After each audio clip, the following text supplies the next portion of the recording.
no que se refere aos tempos e às épocas, nem há necessidade que vos escreva, porque vocês sabem perfeitamente que o dia do Senhor vem.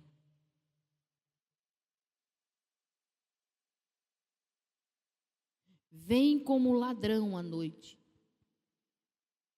Quando andarem dizendo paz e segurança, eis que lhes sobrevirá repentina destruição, como vem as dores de parto. A mulher que está para dar à luz.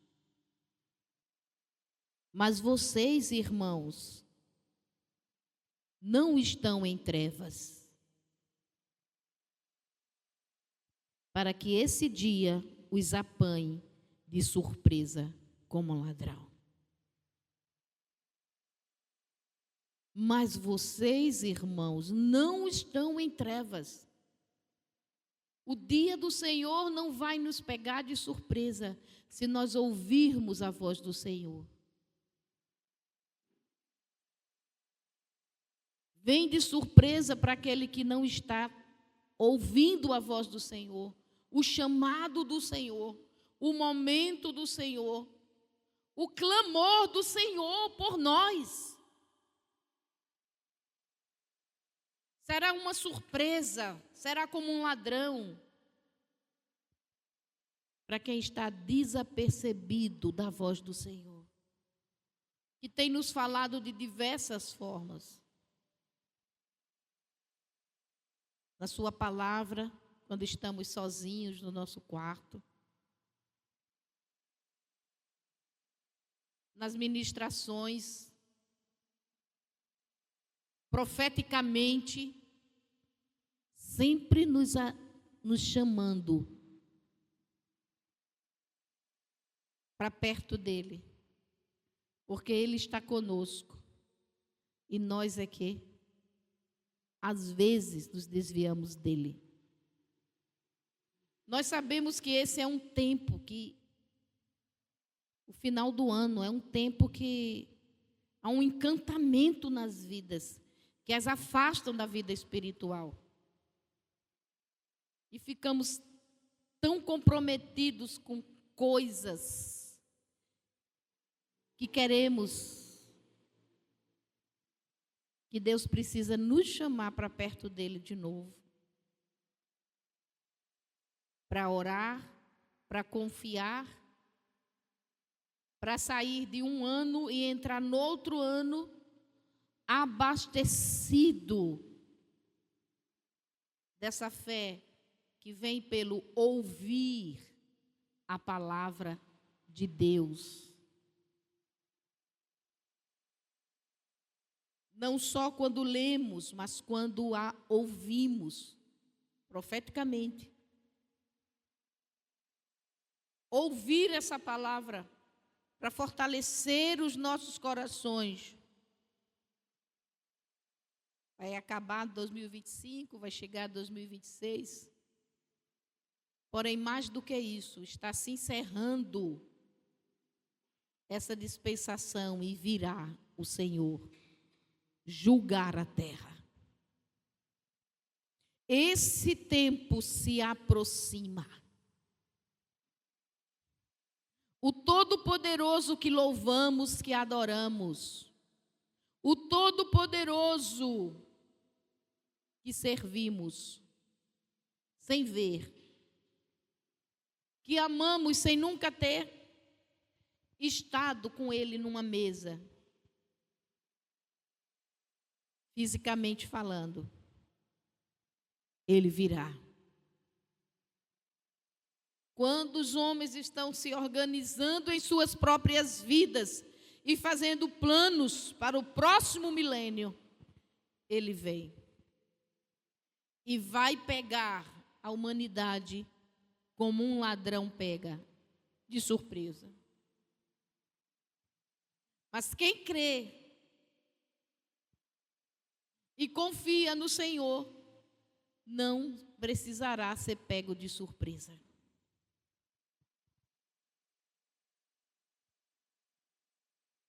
Abra sua Bíblia em 1 Tessalonicenses, no capítulo 5. Nós não estamos em trevas. Nós estamos na luz, que é Jesus. Então, esse dia não deve nos apanhar de surpresa. Não precisa nos apanhar de surpresa. Nós devemos estar percebendo a aproximação do amado. Nós devemos estar percebendo que não podemos mais viver longe dele. E precisa crescer tanto o nosso amor por ele, que o nosso amor começa a atraí-lo. O nosso coração começa a chamá-lo. Como diz em Apocalipse, no capítulo 21. O Espírito e a noiva se unem para dizer: vem. Se nós nos aproximarmos dele, nós vamos desejá-lo. E não desejar o mundo e sua aparência passageira. Nós vamos desejá-lo mais do que quaisquer coisas que brilhem diante de nós. E essa chamada do Senhor para nós hoje é isso. Voltemos para o Senhor para estar cada vez mais próximos dele, confiadamente, porque ele vem. E se estivermos dispersos, como os demais, que não creem, se estivermos vivendo como eles vivem, o dia do Senhor nos apanhará como um ladrão. De súbito. Que susto. Ai, meu Deus, agora não. Não pode ser. Foi, já passou.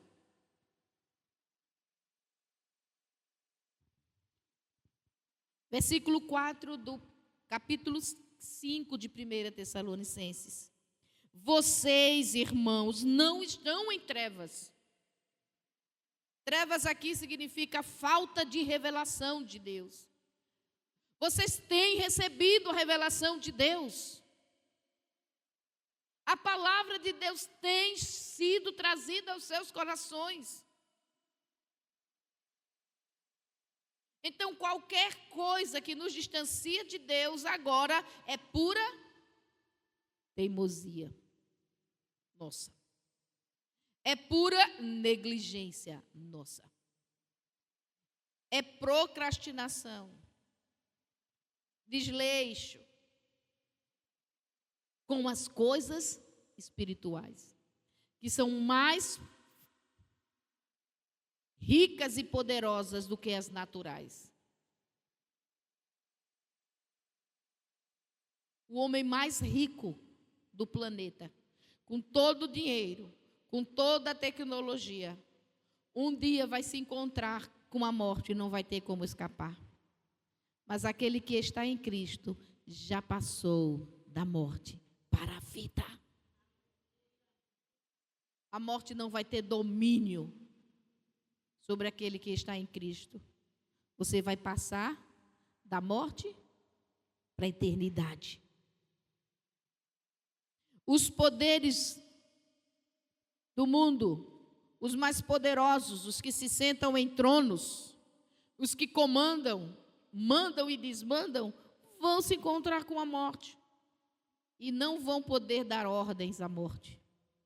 Mas aquele que está em Cristo já passou do domínio da morte. Vai para a eternidade. Vai viver a vida de Deus. As coisas espirituais são mais poderosas do que as naturais. Ficamos, às vezes, com medo do desenrolar das coisas naturais. Mas as espirituais que estão chegando são mais poderosas. E, aleluia, estão a favor daquele que nele espera e confia. Porque o ouvir é bom quando ele aumenta a nossa fé. Mas eu ouvir e não dar crédito, e não ligar, isso não é bom. Porque eu me torno mais responsável quando eu escuto, quando eu ouvir. Eu não posso dizer, eu não sabia. Eu não sabia, nunca fui informado. Foi informado. Então ele diz, vocês não estão em trevas, vocês não estão sem a informação, vocês não estão sem o ensino, vocês não estão nas trevas, na ignorância. Então não vão se surpreender com o dia do Senhor. Esse dia não chegará para nós de surpresa. Em outras palavras, nós estaremos preparados. Diga amém. Você está se preparando? O dia do Senhor não precisa nos pegar de surpresa. E não nos pegará de surpresa se nós estivermos nos preparando. Guardando a nossa vida na vontade do Senhor. O texto continua dizendo, porque vocês todos são filhos da luz e filhos do dia. Nós não somos da noite nem das trevas. Amém? Vamos ler juntos este versículo? Com firmeza, com fé. Nós somos filhos da luz e filhos do dia. Nós não somos da noite nem das trevas. Então, por isso, não durmamos como os demais. Pelo contrário, vigiemos e sejamos sóbrios. Nada me embriaga, nada me entorpece, me adormece para que eu me distancie de Cristo ou perca a atenção com a sua vinda. Nada, nem amores, nem obsessões, nem paixões, nem coisas. Somos do dia, então dormir não é opção no sentido espiritual. O espírito precisa estar alerta, atento, seja em qual for a região, o local, a ação que você está tomando, espírito pronto, sempre vigilante. Não durma. Dormir significaria aqui entrar nos mesmos sentimentos do mundo. Na brincadeira, na algazarra, na festança, na glutonaria, no que é que tem desse mundo. Não é tudo besteira. Não ande por esse caminho, para que não seja um vivo dormindo no meio dos mortos. Porque um vivo dormindo no meio dos mortos vai ser confundido com um morto. Quanto mais que o dia do Senhor está se aproximando, e nós sabemos que a nossa salvação está mais perto de nós do que esteve da dos apóstolos. Já se passaram esses milênios, os sinais profetizados estão se cumprindo. E o apóstolo Paulo está nos dizendo, como disse aos Tessalonicenses, não sejam dos que dormem. O nosso descanso, também diz o profeta, não é aqui. O nosso repouso completo, o conforto não vai ser aqui, irmãos. Aqui o mundo está no maligno. E dormir no meio dos mortos é perigoso. Porque vai que você esquece que está vivo e fica para sempre no meio dos mortos. Ora, os que dormem, diz o apóstolo, é de noite que dormem. E os que se embriagam, é de noite que se embriagam. Os da noite, é isso que ele está dizendo, estão se embriagando. A embriaguez é o entorpecimento da nossa razão. Quando, por causa de alguma coisa externa, nós perdemos os nossos princípios, nossos valores e vamos fazendo as coisas conforme a música que o diabo toca. Isso é embriaguez. Existe a embriaguez das bebidas. Mas a pornografia embriaga também. O jogo, o vício embriaga também. Algumas amizades embriagam a gente. Algumas obsessões, desejos, porque eu quero, porque eu vou fazer, porque eu vou conquistar. Cuidado para não se embriagar. A dose ser tão forte que você esquece seus princípios, esquece seus valores e vai na dança do mundo. O homem mais respeitoso, quando ele fica embriagado, ele vira um bobo. Não é isso? Ele perde o senso. E Paulo está dizendo, não deixe a embriaguez lhe dominar. Porque acaba fazendo doidice. Acaba fazendo tolices. Acaba dominado pela morte, pelo diabo, pelo mundo. Aí a pessoa diz, como? Você é crente? E você mesmo pensa, como? Eu fiz isso. Foi sendo seduzido. Aí o dia do Senhor chega e você está tão embriagado que é surpreendido. Nós não somos da noite.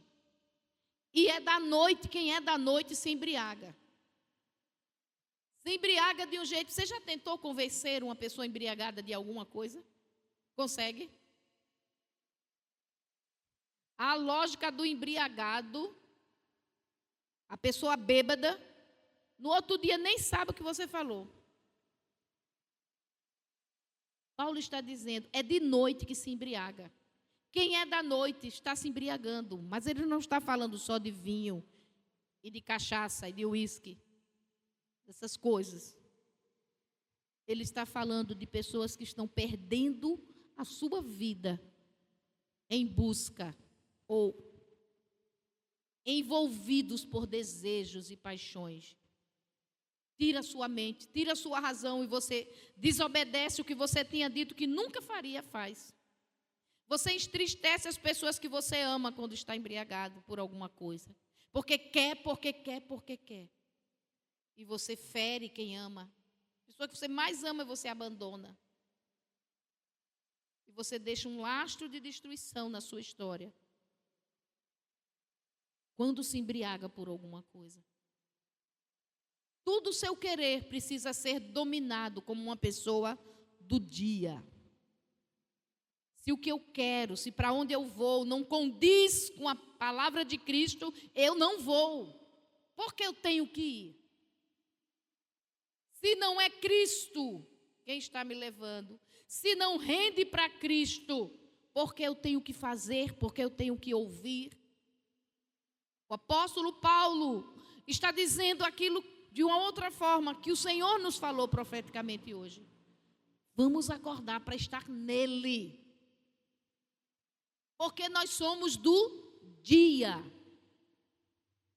O que significa o dia em oposição à noite nesse texto? De dia você discerne todas as coisas. De dia você vê, você tem um entendimento, você sabe para onde está indo. À noite, você se embriaga, se entorpece, não sabe para onde vai. Essa é a vida da morte, da noite, da escuridão. O mundo está em trevas. Aí Jesus disse: enquanto eu estou no mundo, eu sou a luz do mundo. Ele trouxe o dia, mas os homens amaram mais as trevas, porque as suas obras eram mais. Eles preferiram ficar na noite. Mas Jesus partiu, e quando ele partiu, ele diz à sua igreja: agora vocês são a luz do mundo. Nós devemos fazer o dia acontecer. Não é uma questão de cronos, de horário, de cronologia. É uma questão de posicionamento.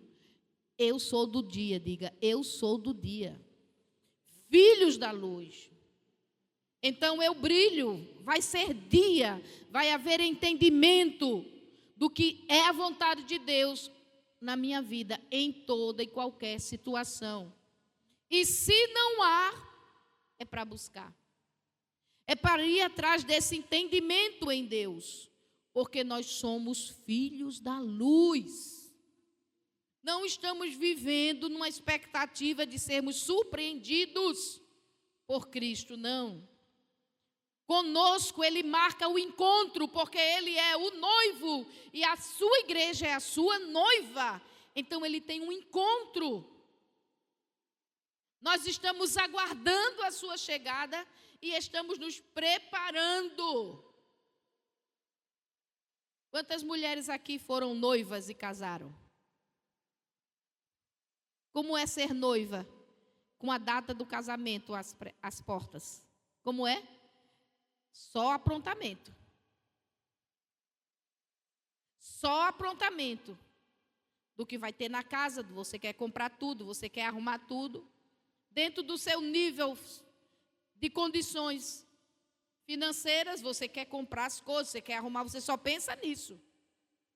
Você se prepara, dá um jeito de emagrecer mais, dá um jeito de arrumar o cabelo, não é isso?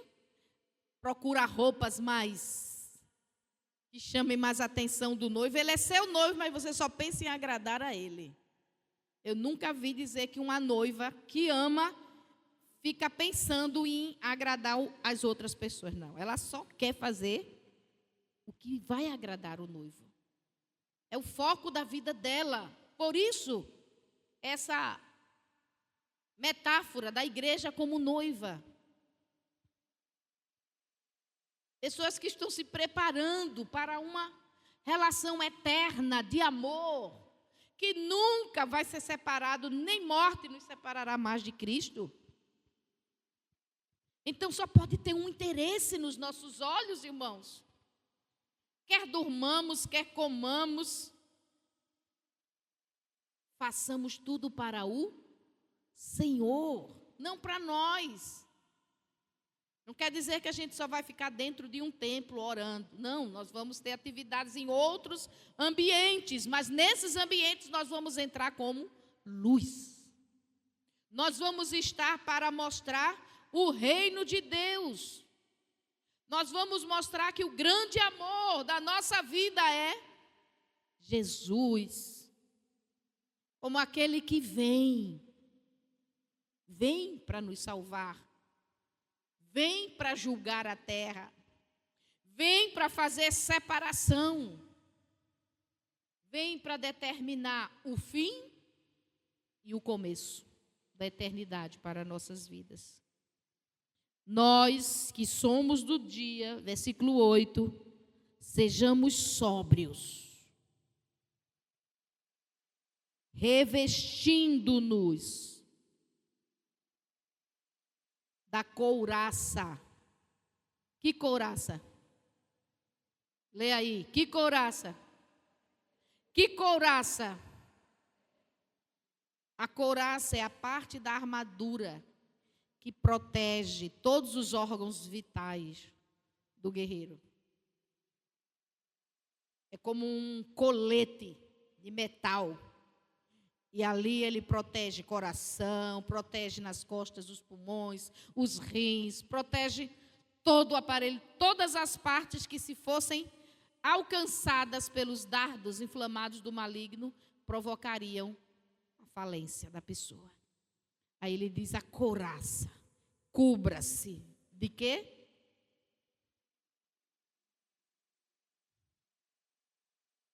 Por que duvidar? Por que ficar murmurando baixinho no seu coração? É tempo de ser sóbrio, se vestindo de fé. Ser sóbrio, revestido de fé.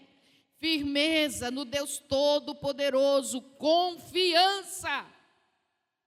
Quem confia, acredita e obedece. Não existe confiança se não há obediência e crença. Aí não é confiança. Revestindo-vos da couraça da fé e do amor, e tomando como capacete a esperança da salvação. Aleluia! O Senhor está vindo e eu tenho que me cobrir de fé e amor. Fé para ficar firme e amor para continuar servindo, perdoando, porque a fé é o nosso relacionamento direto com Deus e o amor é o nosso relacionamento com os irmãos. Mas a cabeça é outra parte vital que não pode ficar desprezada. Ela precisa ser guardada pelo capacete da salvação.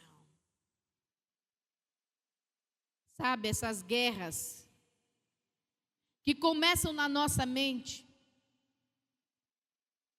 com o diabo colocando pensamentos que você pensa que você pensou, mas são as mentiras dele. Com o diabo injetando através das mídias imagens na sua mente. E aí, essa doença que já é uma crise mundial, do pensamento acelerado, de tanto rolar mensagens, vídeos, muitas mentes estão aceleradas e não conseguem ouvir Deus, ter paz em Deus. Às vezes nem conseguem dormir pensando. Capacete da salvação, se aquieta em Deus. Guarda sua mente com essa certeza: Ele me ama, Ele me salvou, Ele virá me buscar. Amém? Essa é a esperança. Sossega a mente, que é um campo de batalha que todos nós enfrentamos. Pensamentos. O que alguém diz, o que alguém faz, e lá fica uma sementinha que fica remoendo. E os demônios são mestres em lançar pensamentos. E muitas vezes, pessoas que você não imagina, são bruxos lançando encantamentos que atingem a sua mente para não deixar você ter paz na mente. Sua mente tem que estar guardada nesse capacete. Cristo me ama, Cristo me salva, Cristo voltará. A crise, a situação difícil, o problema que se levantou, nada disso pode nos abalar, ou deveria nos abalar, porque nós temos um capacete para guardar a nossa mente, os nossos pensamentos, nessa esperança. Quando você espera de alguém, a pessoa pode falhar, mas quando a esperança está depositada no Deus Todo-Poderoso,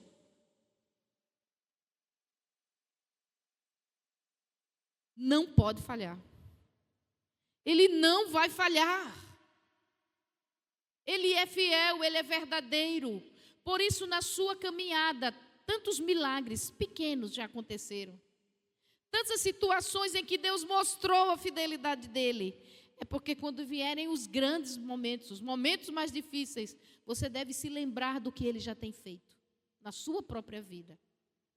Hoje tem uma dor, mas você sabe do dia que Ele lhe curou. Então é o capacete da salvação com essa esperança segura no Senhor. Hoje você está vivendo uma crise financeira, mas você não já teve outra? Ou você ouviu algum irmão declarar como Deus o livrou, como Deus fez o milagre acontecer? Esperança. O mundo diz que a esperança é a última que morre. Não na nossa vida. Nossa vida, a esperança não vai morrer, porque ela já ressuscitou. Porque é Cristo em nós. Guarda a sua cabeça com o capacete que é a esperança da salvação. Quando os pensamentos quiserem lhe levar para o temor, quando os pensamentos quiserem levar para a ansiedade, quando os pensamentos querem lhe entristecer e dizer que nada vale a pena, a salvação, se não valesse a pena, Ele não teria morrido por nós. Você vale para Deus mais do que você imagina. Deus tem um propósito na sua vida que você não pode dimensionar. Você precisa só aceitar esse propósito e caminhar na luz desse propósito. E Ele continua dizendo, porque Deus, aleluia, diga, Deus não nos destinou para a ira, mas para alcançar a salvação mediante nosso Senhor Jesus Cristo, que morreu por nós, para que, quer vigiemos, quer durmamos, vivamos em união com Ele. Deus não nos destinou para a ira. O que é a ira? Os castigos que merecem aqueles que estão vivendo fora da vontade de Deus. Nós poderíamos entender aqui, Deus nos destinou ao inferno. Mas a gente pode parar lá. Mas não é por vontade de Deus. Aliás, está escrito que o inferno foi criado para o diabo e seus anjos, não para os homens. Mas muitos homens vão terminar lá. Porque preferem a companhia do diabo e dos seus anjos do que do Espírito do Senhor. Mas Ele está dizendo, Deus não tem esse destino para você.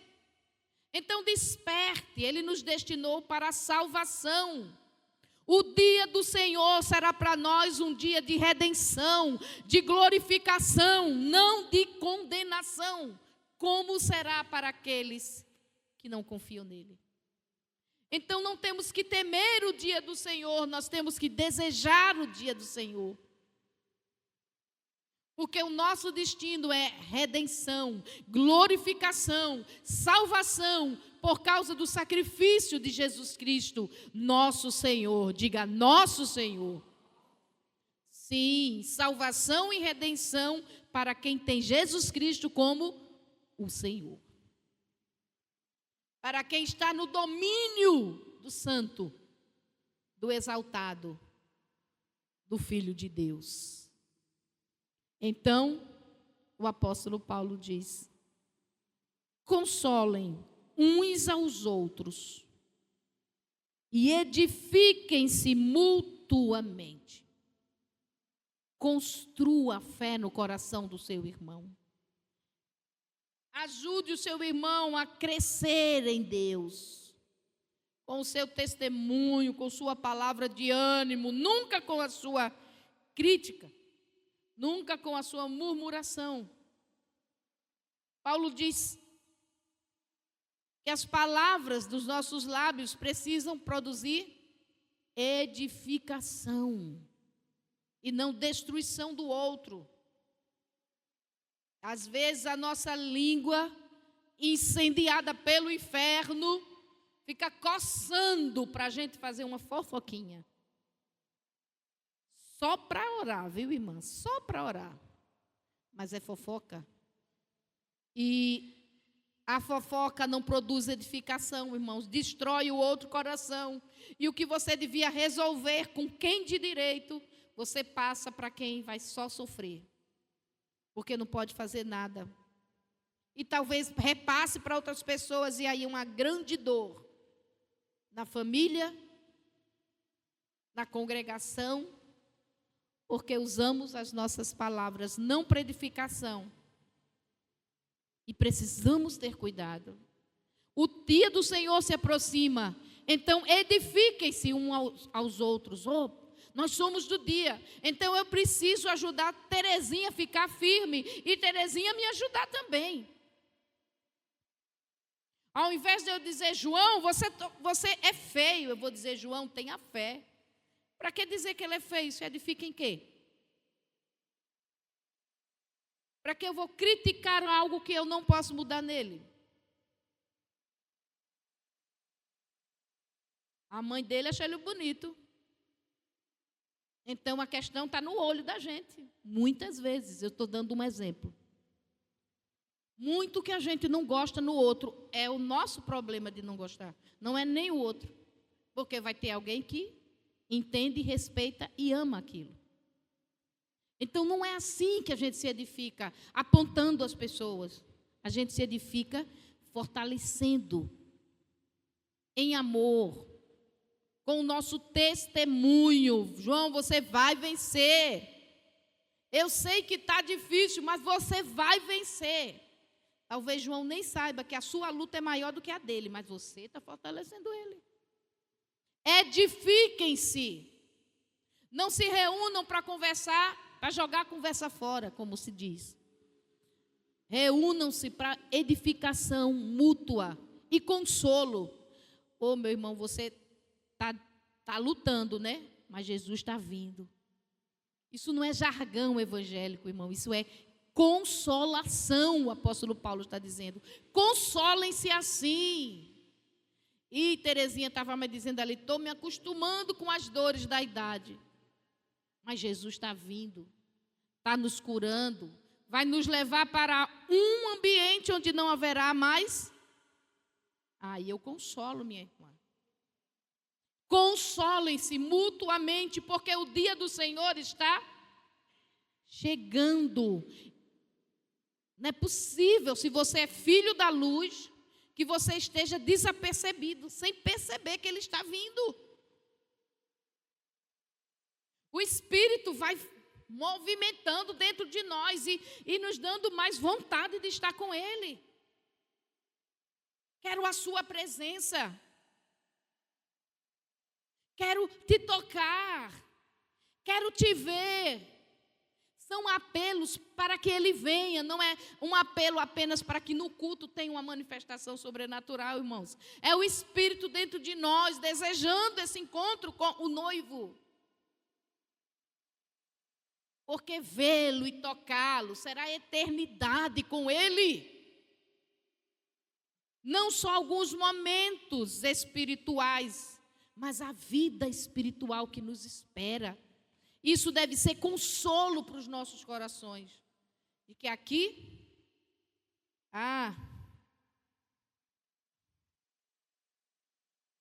abre a sua Bíblia em Josué.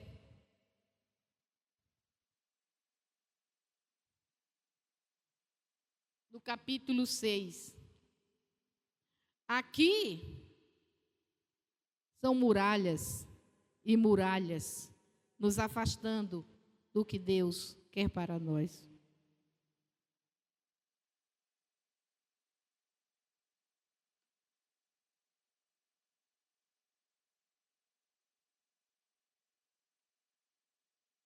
Versículo 1. Ora, Jericó estava rigorosamente fechada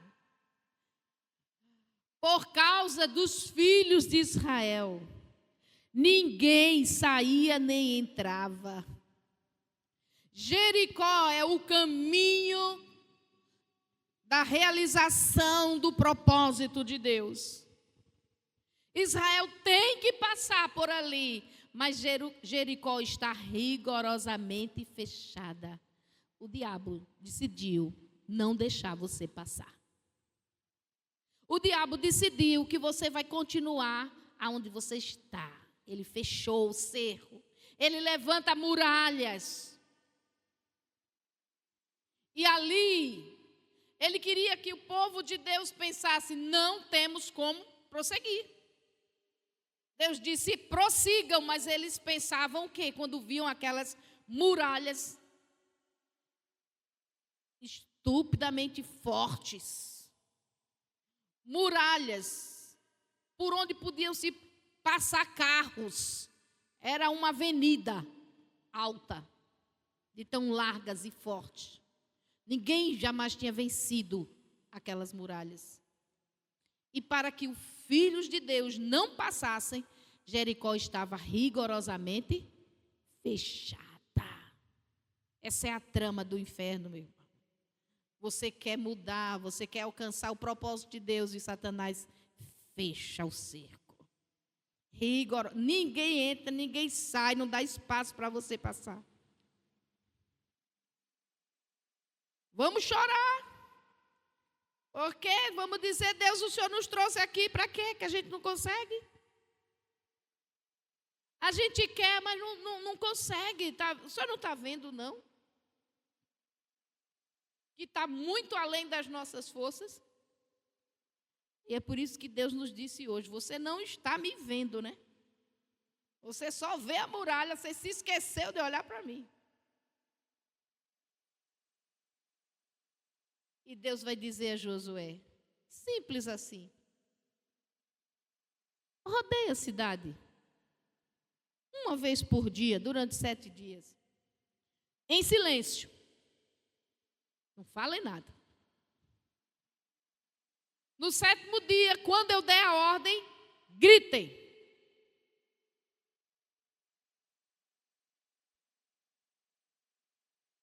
E Josué fez exatamente como o Senhor mandou. E de uma forma até engraçada. Só no grito, as muralhas caíram. Eles não tinham catapultas, eles não tinham escadas, eles não tinham bombas de fogo, eles não tinham animais que ajudassem eles a subir. Eles nem fizeram força, eles só gritaram. Na hora que Deus disse: gritem.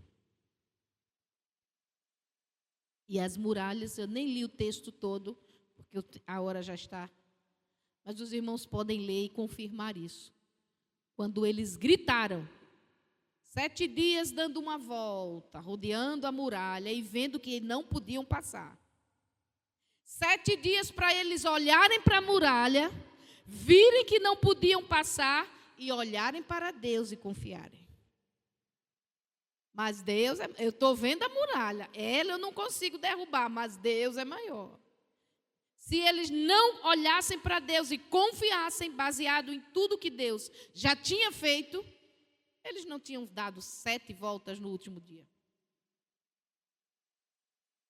Porque o absurdo das muralhas caírem é tremendo. E o absurdo de acreditar que as muralhas iam cair ainda é mais tremendo. Sendo ser humano como eu e você somos, 7 dias uma volta, e no último dia 7 voltas.